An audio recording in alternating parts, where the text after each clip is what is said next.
Already একটা cabinet মিনিস্ট্রির কে কোন মিনিস্ট্রিতে থাকছেন তার একটা আপডেট অলরেডি আমাদের কাছে আছে, আমার কাছে এসে পৌঁছেছে।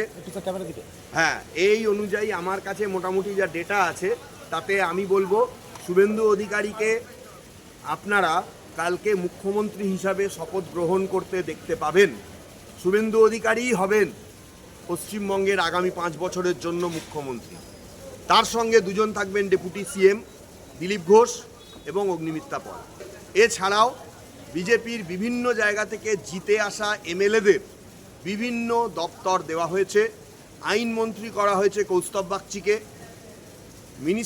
মিউনিসিপ্যাল অ্যাফেয়ার্সের মন্ত্রী করা হয়েছে রূপা গাঙ্গুলিকে, ফায়ার ব্রিগেড দেওয়া হয়েছে রেখা পাত্রকে, ফিন্যান্স দেওয়া হয়েছে স্বপন দাশগুপ্তকে।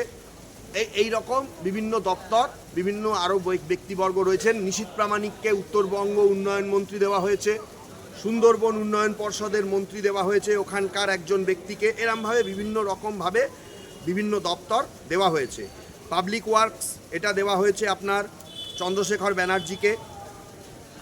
আমি পুরোটাই বলে দিতে পারি, আমার কাছে আছে, দরকার হলে লিস্টটা আমি আপনাদের এই ইন্টারভিউয়ের পরে পাঠিয়ে দেবো, আপনারা লিস্টটা দেখিয়ে দিতে পারেন। এবং এইটাই মোটামুটি ফাইনাল হয়ে গেছে।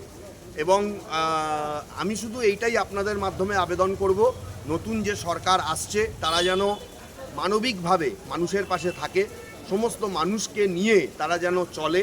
পশ্চিমবঙ্গের যা যা অসুবিধা, যা যা বেকারত্ব থেকে শুরু করে পশ্চিমবঙ্গের খারাপ যে অবস্থা, পশ্চিমবঙ্গের যে দুর্নীতি, এইগুলোর বিরুদ্ধে তারা যেন উঠে মানুষকে পরিষেবা দিতে পারে, সেই জিনিসটা আমরা যেন তাদের কাছ থেকে পাই।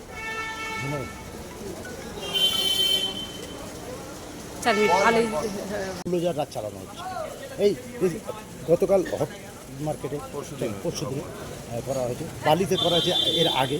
তা কি বলবেন এর ব্যাপারে? এটা কি বিজেপির নেতৃত্ব মুখে এক কথা বলছে? না না না, আমার এটা মনে হচ্ছে না। দেখুন, আমি একটা কথা বলি, যে কোনো একটা সুষ্ঠুভাবে সরকার চালাতে গেলে, ঠিক আছে, যে কোনো একটা সুষ্ঠুভাবে সরকার চালাতে গেলে দুর্নীতিকে কোনোভাবেই প্রশ্রয় দেওয়া চলে না। শ্রমিক ভট্টাচার্য বিজেপির যিনি রাজ্য সভাপতি, তিনি স্পষ্ট বার্তা দিয়েছেন, যদি তার দলেরও কেউ কোনো অন্যায় কাজের সঙ্গে জড়িত থাকে পুলিশ তার বিরুদ্ধে ব্যবস্থা নেবে।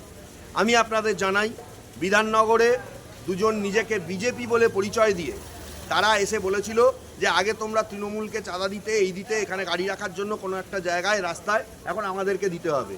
তাদের নামে সরাসরি থানায় এফআইআর করার পরে এখন মানে পুলিশের কাছে যাওয়া হয়েছে, পুলিশ তাদের নামে সরাসরি থানায় এফআইআর করেছে। আমি বলবো, যদি আপনাদের মনে হয় অন্যায়ভাবে কোনো কাজ হচ্ছে, আপনারা থানার দ্বারস্থ হন। এর কোনো অফিসিয়াল কোনো অ্যানাউন্সমেন্ট আসেনি। এবং কেন বুলডোজার চলছে, কার নির্দেশে চলছে, এটা আমরা জানিও না। আর যে বুলডোজারের ঘটনা আপনি বলছেন হক মার্কেটে, এটা কিছু কমিউনিস্ট লোকজন তারা এই বিষয়টাকে প্রচার করছেন। লেনিনের মূর্তি একটা জায়গায় ভাঙা হয়েছে। এই জায়গাগুলো আমার মনে হয় নতুন সরকার এলে এই বিষয়গুলো নিয়ে অবশ্যই ব্যবস্থা নেওয়া হবে।